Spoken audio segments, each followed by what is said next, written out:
Hello twin flames. Question आया है कि हमारा जो मैस्कुलिन है वो कब अवेकन होगा। अगर वो अवेकन नहीं है अभी तो मुझे क्या करना चाहिए।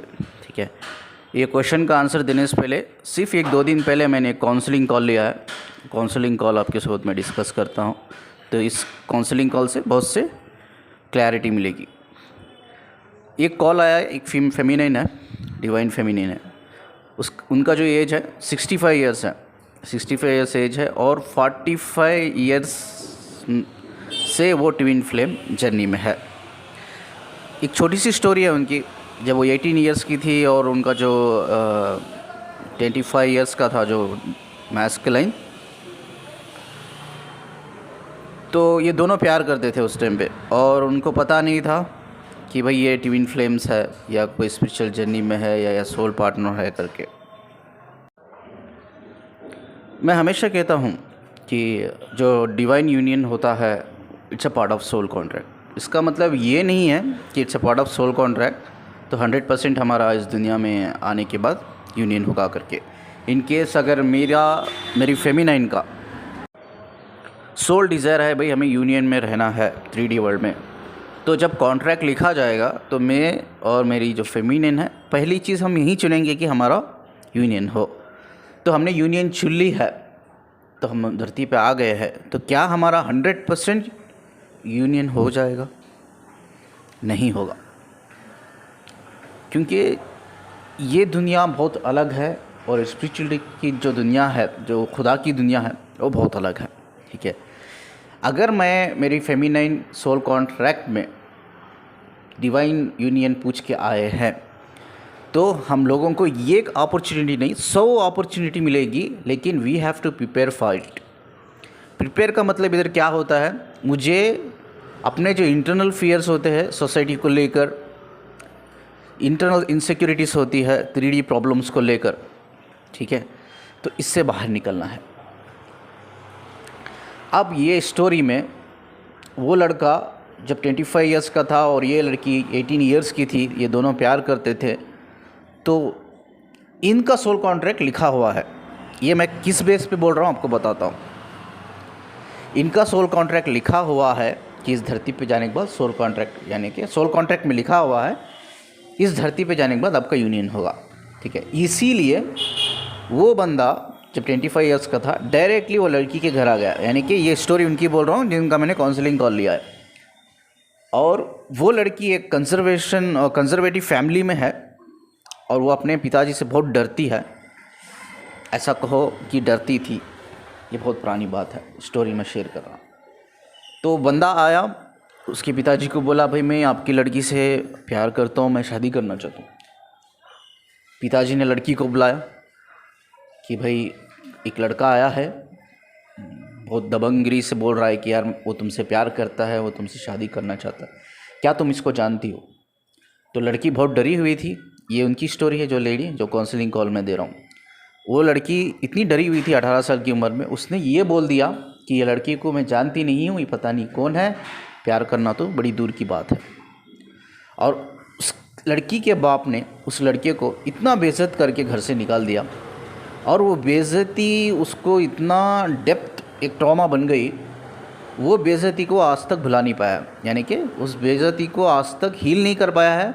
वो आज तक वो लड़की के बाप को फॉरगिव नहीं कर पाया है, वो लड़की को फॉरगिव नहीं कर पाया है। ये सिचुएशन है इनकी स्टोरी का। ठीक है, अब वो लड़का का अब बूढ़ा हो गया, वो लगभग 72 ईयर्स का है, वो अभी ये 65 ईयर्स की है। ये लड़की का क्या हुआ, जब वो लड़के को बेइज्जत करके निकाल दिया, उसके पिताजी ने किसी कार्मिक से शादी कर दी इस लड़की से। कार्मिक से शादी करने के बाद ये लड़की ऐसा कोई प्रॉब्लम नहीं हो जिसने फेस नहीं किया हो। उसका जो कार्मिक बंदा था वो एक्स्ट्रा मैरिटल अफेयर्स में था, ये जानती थी, फिर भी ये उस चीज़ को आवाज़ नहीं उठाई। ये उसको मारता था, गालियाँ देता था, फिर भी आवाज़ नहीं उठाई। ठीक है, ये हर बुरा सा बुरा काम हर दिन हर रोज़ ये ज़बरदस्ती करता था उसके साथ, हर जो जानवरों जैसा सलूक करता था, लेकिन ये कभी आवाज़ नहीं उठाई। ये सोचती रही भाई हमारी अरेंज मैरिज है, हमारी फैमिली की इज़्ज़त है, मेरे पिताजी की इज़्ज़त है, सोसाइटी क्या बोलेगी। ये एक्चुअली क्या होते हैं, फियर्स होते हैं, 3D के फियर्स होते हैं, 3D के इनसिक्योरिटी थे, इसको बोलते हैं। अब 65 ईयर्स में आई थिंक 4-5 साल से वो बोल रही थी कि 4-5 साल पहले से ही मेरी अवेकनिंग हुई है, यानी कि मेरे अंदर हिम्मत आई है चीज़ों को फेस करने की। जब मेरी अवेकनिंग हुई तब मुझे पता चला भाई वो मेरा सोल पार्टनर है, मेरा डीएम है, तो मेरी ही गलती से, मेरे ही डर से मैंने उसको खो दिया, उसको बेइज्जत कर दिया, मैंने अपने पिताजी के हाथ से बेइज्जत करा दिया। तो इमीडिएटली उसने फाइंड आउट किया, उस लड़के को, उस बुड्ढे को कॉल किया, भाई ऐसा ऐसा मसला है कि हम ऐसा सोल पार्टनर है, हमारा सोल कॉन्ट्रैक्ट है। तो उस टाइम पे मैं उतनी मैच्योरिटी नहीं थी, मैं डरी हुई थी। तो बहुत से बार उसने मैसेज किया, फ़ोन किया, फाइनली ना उसने कॉल को रिस्पॉन्ड किया, ना मैसेज को रिप्लाई किया। तो ये एक दिन फेडअप होके वो लड़के ने, वो आदमी ने उसको कॉल करके रिटर्न में ये बोल दिया, भाई मैं नहीं जानता तू कौन है, मैं नहीं जानता तू कौन है, ठीक है, जैसा तुमने बोला था उस टाइम पे, मैं आज बोल रहा हूँ, मैं नहीं जानता कि तुम कौन हो, मेरा तुम्हारा कोई रिश्ता नहीं, प्लीज़ मुझे कोई मैसेज मत करना, कोई कॉल मत करना। प्यार मोहब्बत जैसी चीज़ों पे मेरा विश्वास उड़ गया अभी, ये उसने बोल दिया। अब ये फेमिनाइन मुझे बोलती है, सर मैं इतनी अवेकिन हुई हूँ, अब मुझे किसी का डर नहीं है, अब मैं मेरे हस्बैंड को छोड़ भी सकती हूँ, मेरे बच्चे भी है, उनको भी छोड़ चुकी हूँ, मेरे बच्चे मेरे बारे में क्या सोचते हैं, आई डोंट केयर, ये सोसाइटी क्या सोचती है, डोंट केयर, मेरे पेरेंट्स क्या सोचते हैं, आई डोंट केयर। मैंने बहुत सहाया है ये सोच के, ये सोसाइटी सोसाइटी सोसाइटी करके, बहुत फियर्स मेरे अंदर थे, बहुत इनसिक्योरिटीज़ थे, बहुत सी चीज़ों को लेकर, लेकिन अब मुझे किसी चीज़ का डर नहीं है। मैंने ओपनली बोला मेरे अपने डीएम को, मुझे लेके चल, अगर तू मुझसे शादी भी नहीं करेगा तो कोई बात नहीं, लिविंग में रह लेंगे, प्रॉब्लम नहीं है, उसके लिए भी मैं तुझे इंसिस्ट नहीं करूँगी, ठीक है, या वो भी तू तैयार नहीं तो एटलीस्ट तू मेरे साथ रहे, रिलेशनशिप में रहे, जिससे मैं पॉजिटिव फील करूँगी, मैं बस मूवमेंट गुजारना चाहती हूँ, तेरे साथ जीना चाहती हूँ, ये मेरा ख्वाहिश है। और मेरे पास 3-4 साल ही बचे, उन्होंने ये बोला था मुझे, 3-4 साल ही, उनको लगता है कि उनके पास 3-4 साल ही बचे हैं, 3-4 साल में वो मर जाएंगे। अब ये स्टोरी से और एक चीज़ हमें पता करना चाहिए, बहुत से लोग मुझे पूछते हैं कि कब अवेकन होगा, कब अवेकन होगा। अब ये जो फलानी औरत है जो 45 ईयर्स से जर्नी में है, इनका ऑलरेडी 65 ईयर्स के ऊपर है, लेकिन ये बोल रही है कि ये 45 ईयर्स से एक्चुअली ये जर्नी में है, 45 या 43 ईयर्स से जर्नी में है, और वो बंदा उससे ज़्यादा है, उससे ज़्यादा सालों में है, यानी आई थिंक वो 50 ईयर्स से जर्नी में है। 50 ईयर्स से जर्नी में होने के बाद, ठीक है, ये औरत का कब हुआ है अवेकनिंग, इन बोल रही है कि 43-45, हालांकि 45 बोले तो भी इन्होंने बोला 4-5 ईयर्स से पहले हुआ, यानी कि 4-5 साल से पहले ही हुआ, यानी कि 40 ईयर्स तक इनकी अवेकनिंग नहीं हुई। अब वो बंदे की अभी भी अवेकनिंग नहीं हुई 50 ईयर्स होने के बाद भी। अब मुझे बहुत से लोग पूछते हैं कि अवेकनिंग कब होगी। अब देख लो इस स्टोरी में अवेकनिंग कहाँ हो रही है। अब अवेकनिंग क्यों नहीं हो रही है? पहली औरत की गलती है जो 40 ईयर्स तक उसकी अवेकनिंग नहीं, क्यों? वो इनसिक्योरिटीज़ में, फियर्स में फंसी हुई थी, 3D के। फर्स्ट पॉइंट ये तब निकली, इन सब डर से बाहर निकली है, दबंग हो गई कि कोई बात नहीं, मैं हर चीज़ को फेस करूँगी, मेरी जान जाती है तो कोई बात नहीं, जाने दीजिए, मैं हर चीज़ को फेस करूँगी। अब मैं नहीं सहूँगी, कुछ चीज़ें भी नहीं सहूँगी, कुछ बुरा होते हुए नहीं देखूँगी, कुछ बुरा मेरे साथ कोई करेगा तो मैं नहीं सहाऊँगी। तो इसका ये प्रॉब्लम था कि इनसिक्योरिटी में थी, फियर्स में थी, इसीलिए ये 40 साल तक अनअवेकन थी। अब लड़के का ये प्रॉब्लम है, वो इंसान का, वो आज तक वो बेइज्जती को फॉरगिव नहीं कर पाया है, उसके बाप को फॉरगिव नहीं कर पाया, इसकी लड़की को फॉरगिव नहीं कर पाया, और वो बेइज्जती को हील नहीं कर पाया वो आज तक वो उसके वो ट्रॉमा बन के उसके सबकॉन्शियस माइंड में वो बेइज्जती बैठ गई है। आज भी वो चीज़ों को फ्रेश फील कर रहा है, जो बहुत साल पहले गुजर गई, आज भी वो ऐसा फील कर रहा है कि अब हो रही है उसके साथ, अब हुई है रिसेंटली। तो ये उसकी वीक पॉइंट है, जिसकी वजह से वो बंदे की अवेकनिंग नहीं हुई। ठीक है, तो हमें ये स्टोरी से एक पॉइंट सीखने को मिला, अगर अवेकनिंग हमें करना है तो 2 पॉइंट का ध्यान रखना पड़ेगा। एक है हमारे इंटरनल फियर्स, इनसिक्योरिटी से बाहर निकलो, अपने कॉन्शियस अवेयरनेस को बढ़ाओ, पहला पॉइंट। दूसरा है फॉरगिवनेस कर दो दूसरों को, जो भी आपके साथ बुरा किया है, बुरा बोला है, और हील करो। पहला पॉइंट क्या है? 2 चीज़ करना है।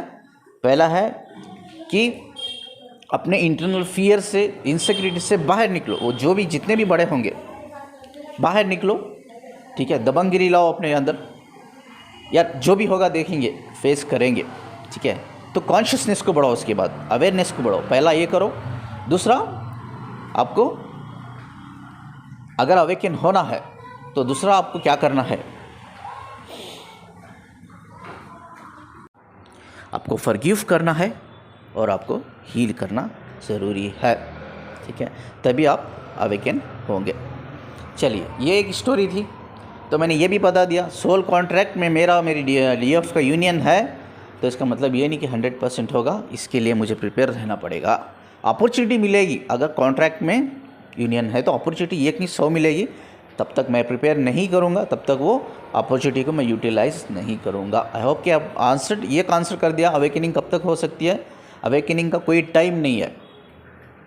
सोल जर्नी में या सोल लाइफ में अवेकनिंग का कोई पर्टिकुलर टाइम नहीं, 10 साल, 5 साल, 15 साल, this depends on how you work.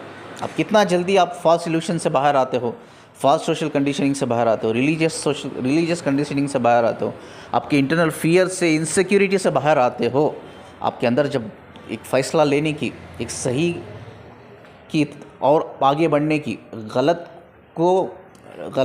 जो हो रहा है, जो कर रहे हैं, उनसे लड़ने की, तब तक ये ताकत नहीं आती, तब तक आप अवेकन नहीं होते, तब तक आप दूसरों को, अपने आप को हील नहीं करते, तब तक अपने आप को फॉरगिव और दूसरों को फॉरगिव नहीं करते, तो अवेकनिंग चांसेस है ही नहीं। चाहे ये सारी लाइफ टाइम ही आपको लग जाए, आपकी अवेकनिंग नहीं होती है। ठीक है, ये आपको समझना चाहिए। मैंने ये पहला पॉइंट क्लियर कर दिया कि अवेकनिंग का कोई टाइम ही नहीं है, ये आपके ऊपर डिपेंड है, आप किस तरह से काम करते हो। अब दूसरा क्वेश्चन ये है कि मुझे क्या करना है। अब मेरी डीएफ अनअवेकन है, मुझे क्या करना है? अगर आपका डीएम अवेकन है तो क्या करना है बताता हूँ, अगर अवेकन नहीं है तो भी क्या करना है बताता हूँ। अगर अवेकन नहीं है तो you have to move forward. Move forward का मतलब क्या है? मूव फॉरवर्ड का मतलब भाई आप अपने करियर में फोकस करो, आप अपने टैलेंट पे फोकस करो। बहुत से लोग मुझे पूछते हैं सोल पर्पस क्या है। भाई मैंने एक वीडियो में बताया कि सोल पर्पस जो है, जो भी चीज़ में, एक काम में जो हमारा दिल का सुकून मिलता है, ठीक है, चाहे वो एक काम हो सकता है, काम में हमें दिल का सुकून मिल रहा है, या कोई ऐसी जगह है जहाँ जाके हमें दिल का सुकून मिल रहा है, या ऐसा कोई अच्छा या नेक काम हम कर रहे हैं जिसमें हमें दिल का सुकून मिल रहा है, या ऐसे कोई इंसान से हम कनेक्टेड है या मोहब्बत में है, जिससे कनेक्टेड रहकर या उसके सोबत रहकर हमें अच्छा फील हो रहा है, यानी कि एक सुकून मिल रहा है, एक पीसफुल एनवायरनमेंट में हम रह रहे हैं। ठीक है, और आपका जो टैलेंट, जो भी खुदा ने दिया है, जो भी आपका पैशन है खुदा ने दिया है, वो कम्प्लीटली आपके सोल पर्पस से ही रिलेटेड है, अलग नहीं है। तो आप अपने दिल के सुकून में भी आप अपना पर्पस ढूंढ सकते हो, और आपके टैलेंट और आपके पैशन में भी आप अपना पर्पस ढूंढ सकते हो। पर्पस को ढूंढो और आगे बढ़ो, अपने करियर पे फोकस करो भाई, अपने पोटेंशियलिटी पे फोकस करो। ठीक है, अपने टैलेंट पे फोकस करो यार, अपने पैशन को हमेशा मोटिवेट करो। तो ये आपको करना है, आगे बढ़ना है। ठीक है, आपको फाइनेंशियली स्टेबल होना है। ठीक है, ये आपको करना है। आप अगर रनिंग चेजिंग में रह जाओगे या पेन में रह जाओगे, जैसा मैंने कहा, आपकी कभी भी पूरी तरह से हीलिंग नहीं होगी, पूरी तरह से आपकी कभी भी अवेकनिंग नहीं होगी, ना आपके पार्टनर की होगी। ये लाइफ टाइम ऐसा ही गुजर जाएगा, अवेकनिंग हो ही नहीं सकती। ठीक है, ये लिख के रख लो, अवेकनिंग हो ही नहीं सकती। तो इससे क्या होता है, अगर मैं रनिंग चेजिंग में रहूँगी, मैं अपने डीएम के पेन में, डीएफ के पेन में ही रहूँगी, तो इससे क्या होता है सर? इससे क्या होता है मैं ये भी आपको बताते हूँ कि आगे जाकर आप एक डिप्रेशन का शिकार बन जाते हो, आगे जाकर आप एक स्ट्रेस का शिकार बन जाते हो, आगे जाकर ये कई तरह की बीमारियाँ आपके जिस्म को कब्ज़ा कर लेती है, आपके दिमाग को कब्ज़ा कर लेती है। आप मेंटली, आप फिज़िकली, आप साइकोलॉजिकली इम्बैलेंस हो जाते हो। हेल्थ इज़ मोर इम्पॉर्टेंट, उसके अलावा कुछ इम्पोर्टेंट है ही नहीं। आपकी बॉडी एक घर है आपके सोल के लिए, और उस घर का ख्याल रखो। ठीक है, अपनी हेल्थ को खामखा मत बिगाड़ लो। ठीक है, हील करने से क्या होता है, फॉरगिव करने से क्या होता है, अवेकन करने से क्या होता है सर? अगर आप अवेकन कर लोगे अपने आप को पूरी तरह से, फॉरगिव करके, हील करके, अपनी इनसिक्योरिटी फियर से बाहर आके, दो चीज़ ज़रूर होता है। पहली चीज़ ये है कि भाई जो भी आपका पेन है, वो पेन से आप बाहर निकल जाओगे, आप वो स्टूपिड क्रेविंग से बाहर निकल जाओगे। ठीक है, जिसकी वजह से आपका हेल्थ ख़राब हो रहा है। ठीक है, जिसकी वजह से आप रोते रहते हो, जिसकी वजह से बहुत से लोग मुझे पूछते रहते हैं, आई एम फेड अप, मैं तंग आ गई हूँ उस जर्नी से, मुझे बाहर जाना है, निकलना है, मुझे कुछ करना है, मेरे कुछ भी नहीं हो रहा है इस जर्नी में, मैं सिर्फ भाग रही हूँ। वो भी ऐसे इंसान के पास जिसकी कोई कदर ही नहीं है, जिसकी कोई कदर ही, उसके पास मेरी कोई कदर ही नहीं है, वैसे इंसान के पीछे भाग रही हूँ और मैं अपनी ज़िंदगी वेस्ट कर चुकी हूँ, वेस्ट कर रही हूँ। मुझे ये नहीं चाहिए जर्नी, मुझे आगे बढ़ना है। तो ये रेग्रेशन से आप कभी बाहर नहीं निकल पाओगे अगर आप रनिंग चेजिंग सिचुएशन से बाहर नहीं निकलोगे तो, ठीक है। तो अगर आपको अपना करियर बनाना है भाई, अपना पोटेंशियलिटी पे फोकस करना है, आपको हेल्थ पे फोकस करना है, तो रनिंग चेजिंग से बाहर निकलना होगा। अगर अवेकन हो जाओगे, पहला पॉइंट है कि भाई आप किसी भी पेन से बाहर निकल जाओगे, किसी भी बड़े पेन से आप बाहर निकल जाओगे। दूसरा, आप अपना कॉन्शियसनेस बढ़ा पाओगे, अपना अवेयरनेस बढ़ा पाओगे। तो अपने अवेयरनेस को इतना बढ़ाओ, अपने कॉन्शियसनेस को बढ़ाओ। भाई कोई भी इंसान अमेरिका में बैठा है, वो प्रॉब्लम में है, वो आपसे बात कर रहा है, आप इधर बैठ के हीलिंग सेंड करो, आप इधर से बैठ के डिस्टेंस हीलिंग सेंड करो और उधर से आपको रिप्लाई आ रहा है कि ये आई एम बेटर। आपसे कनेक्ट होने के बाद I am feeling something strange, मैं बहुत स्ट्रेंज फील कर रही हूँ, मैं बहुत अच्छा फील कर रही हूँ और I can not express the feeling. मुझे ऐसे बहुत से रिस्पांस आते हैं। इनफैक्ट जो लोग, इंडिया तो छोड़ो, इंडिया है, मैं अमेरिका, कोई भी अलग देश हो, वहाँ से मुझे पॉजिटिव रिप्लाई आते हैं, सर आपसे कनेक्ट होने के बाद आई फीलिंग बेटर। वो चेंज ही हो गया, जो जोन में थी मैं नेगेटिव, वो जोन ही चेंज हो गया मेरा। Like amazing, like blazing. आपसे कनेक्ट होने के बाद blazing, I feel like blazing. तो ये पावर सिर्फ मेरे में नहीं, आप में भी है, ठीक है। आपको बस रियलाइज़ करना है और इस पावर को किस तरह से यूटिलाइज़ करना है आपको सीखना है। टाइम लगता है, इसके लिए आपको क्या करना है, आपकी अवेयरनेस को बढ़ाना है, कॉन्शियसनेस को बढ़ाना है। उससे पहले आपको किसी भी पेन से निकलना है, अपने आप को हील करना है और फॉरगिव करना है दूसरों को और अपने आप को भी, और इनसिक्योरिटी से भी निकलना, फियर से भी निकलना भी ज़रूरी होता है, तभी जाके अवेकन होगा। चलिए, अब दूसरा पॉइंट ये है कि अगर मेरा बंदा अवेकन है, अगर जो भी बंदे या बंदियाँ अनअवेकन हैं, अगर वो बुला रही है आपको कि चलो यार मैं आई एम रेडी, कि मैं शादी के लिए तैयार हूँ या मैं लिविंग के लिए तैयार हूँ, मैं आपके साथ बच्चे रहने के लिए तैयार हूँ, मैं लेके चलता हूँ, डोंट गो। अनअवेकन ट्विन फ्लेम के सोबत कभी मत जाओ। वो अनअवेकन है मतलब वो कभी भी मुकर सकते हैं, उनको ना पर्पस का ख्याल रहता है, ना पर्पस की वैल्यू रहती है, ना उनको ये जर्नी की इंपॉर्टेंस पता रहती है, कुछ भी पता नहीं, ना आपकी रिस्पेक्ट होती है उनके अंदर, आपके ना फीलिंग की, ना इमोशंस की, ना रेस्पेक्ट भी नहीं होती है। हो सकता है वो बंदा आपको मिसयूज़ करके किसी भी तरह से छोड़ दे आगे जाके। तो कभी भी मत तैयार हो जाना एक अनअवेकन ट्विन फ्लेम में, अगर बुला रहा है तो, ठीक है। अब दूसरी बात, मेरा ट्विन फ्लेम अवेकन है, मुझे बुला रहा है, तो मुझे क्या करना है। उसमें भी आपको एक पॉइंट सोचना है कि कहने के लिए तो वो बोल रहा है अवेकन है, क्या वो सच में अवेकन है? क्या सच में वो अपने इंटरनल फियर से, सिक्योरिटी से बाहर निकला है? क्या वो लड़ सकता है मेरे लिए स्टैंड ले सकता है हज़ारों लोगों के सामने, दुनिया के सामने? That is more important question. हाँ, अगर वो अपने 3D पैटर्न से बाहर निकल गया है, वो लड़ सकता है मेरे लिए, स्टैंड ले सकता है, हाँ, उस बंदे में दबंगगिरी है, ये जिगर वाली जर्नी है जी, ये बुज़दिलों की जर्नी नहीं है। बुज़दिल इस जर्नी में आएंगे तो सिर्फ ब्लेम ही करते रहेंगे, मैस्कुलिन फेमिनिन को ब्लेम करेगा और फेमिनिन मैस्कुलिन को ब्लेम करेगी। ये जज्बात की जर्नी है, ये जिगर की जर्नी है। जो लोग के अंदर दबंगगिरी होती है वहीं इस जर्नी में कामयाब हो सकते हैं। तो मैंने वही कहा, अगर सोल कॉन्ट्रैक्ट लिखा भी हुआ है, आपके सोल कॉन्ट्रैक्ट में यूनियन लिखा भी हुआ है, तो ये आपके अवेकनिंग के ऊपर ही डिपेंड होता है, ठीक है। हाँ, अगर सोल कॉन्ट्रैक्ट नहीं लिखा हुआ है, आपके सोल कॉन्ट्रैक्ट में यूनियन नहीं लिखा हुआ है, तो क्या होता है, आपको अपॉर्चुनिटी नहीं मिलते। आप सोच लो, ये भी समझने का पॉइंट बता रहा हूँ मैं आपको। अगर आपको अपॉर्चुनिटी नहीं मिल रही है यूनियन के लिए, तो समझ लेना चाहिए भाई आपके सोल कॉन्ट्रैक्ट में आपको यूनियन नहीं लिखा है करके। ये सिंपल सा एक डिफरेंस है। अपॉर्चुनिटी बार बार आपको मिल रही है, तो इससे पार्ट ऑफ सोल कॉन्ट्रैक्ट में है करके, लेकिन you are not still prepare, आपको प्रिपेयर रहना है, ठीक है। तब तक यूनिवर्स प्रिपेयर नहीं करते, यूनिवर्स आपको सपोर्ट नहीं करता है, ठीक है। तो आप जब आपको अपॉर्चुनिटी ही नहीं मिल रही है भाई, आपको लगता है कि आप दोनों तैयार हो लेकिन अपॉर्चुनिटी ही मिल रही है, तो समझ लेना चाहिए भाई आप सोल यूनियन के लिए नहीं आए हो सकता है कोई दूसरा पर्पस, ऐसे कई तरीके के पर्पस होते हैं, पर्पस दूसरा हो सकता है, लेकिन यूनियन नहीं है आपके सोल कॉन्ट्रैक्ट में। तो यानी कि यूनियन नहीं है, इसीलिए आपने चूज़ ही नहीं किया। यूनियन नहीं है का मतलब क्या है, सोल डिज़ायर नहीं है कि हमें 3D लेवल में या 3D दुनिया में हमें साथ में जीना, ये डिज़ायर नहीं होता है। या ऐसा नहीं कि सभी सोल को डिज़ायर हो कि यार मुझे धरती पे जाना, धरती पे जाके शादी करके साथ में रहना, या कुछ भी हो, ये लिविंग में ही साथ में रहना, कुछ भी हो, ये डिज़ायर सभी का नहीं होता, हर सोल का डिज़ायर अलग अलग होता है, आई एम सॉरी, पर्पज़ अलग अलग होता है, तो हमें समझना चाहिए, ठीक है। तो हाँ, अब मेरा अवेकन है, मैस्कुलिन फेमिनिन बुला रहा है तो क्या करना है, तो आपको ये पहले फिगर आउट करना है, टेक इट योर टाइम, कितना साल होता है ले लो, फिगर आउट करो भाई ये बंदे के साथ जाऊँगी तो क्या ये मुझे साथ देगा, क्या ये मेरे लिए स्टैंड लेगा। हाँ, अगर लगता है कि बंदा में है दम, बंदी में दम है, तो देन गो। अगर वो बुला रहा है आप जाके साथ में रह सकते हो। और बहुत से लोग एक्सक्यूज़ेस भी बोलते हैं, मुझे एक्सक्यूज़ेस देते हैं, सर हम फाइनेंशियली स्टेबल नहीं है, मेरा डीएम फाइनेंशियली बैलेंस नहीं है, मैं भी डीएम फाइनेंशियली स्टेबल नहीं हूँ, तो फलानी 100 प्रॉब्लम होती है। यार हमारा एजुकेशन अलग है, वो ज़्यादा पढ़ा लिखा है, मैं कम पढ़ी लिखी हूँ, यार हमारा सोशल इकोनॉमिक स्टेटस अलग है फैमिली का, वो अमीर फैमिली से, मैं गरीब से हूँ, हमारी कुंडली नहीं मिल रही है, और फलानी ऐसे 100 प्रॉब्लम होती है।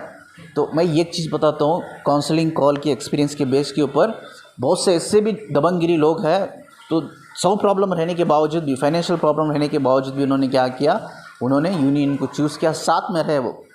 आपको पता नहीं ये कितना ब्लेसिंग है, ये कितनी पावरफुल चीज़ है जब 2 रियल ट्विन फ्लेम साथ में रहते हैं।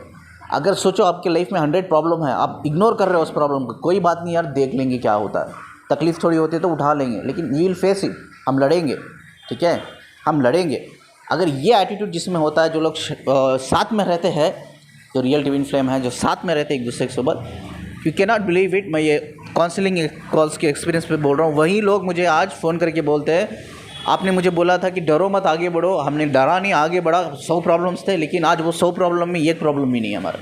जैसे ही हम दोनों एक है, हमारे लाइफ में ना मिरेकल होने लग गए, मिरेकल, पता नहीं वो प्रॉब्लम कैसा रिजॉल्व होने लग गए, हमें भी पता नहीं वो कैसा हमने रिजॉल्व कर लिया प्रॉब्लम को, कैसा हम फाइनेंशियली स्टेबल हो गए, सेटल हो गए, यार कैसा हमारी लाइफ अब बढ़िया तरीके से चल रही है।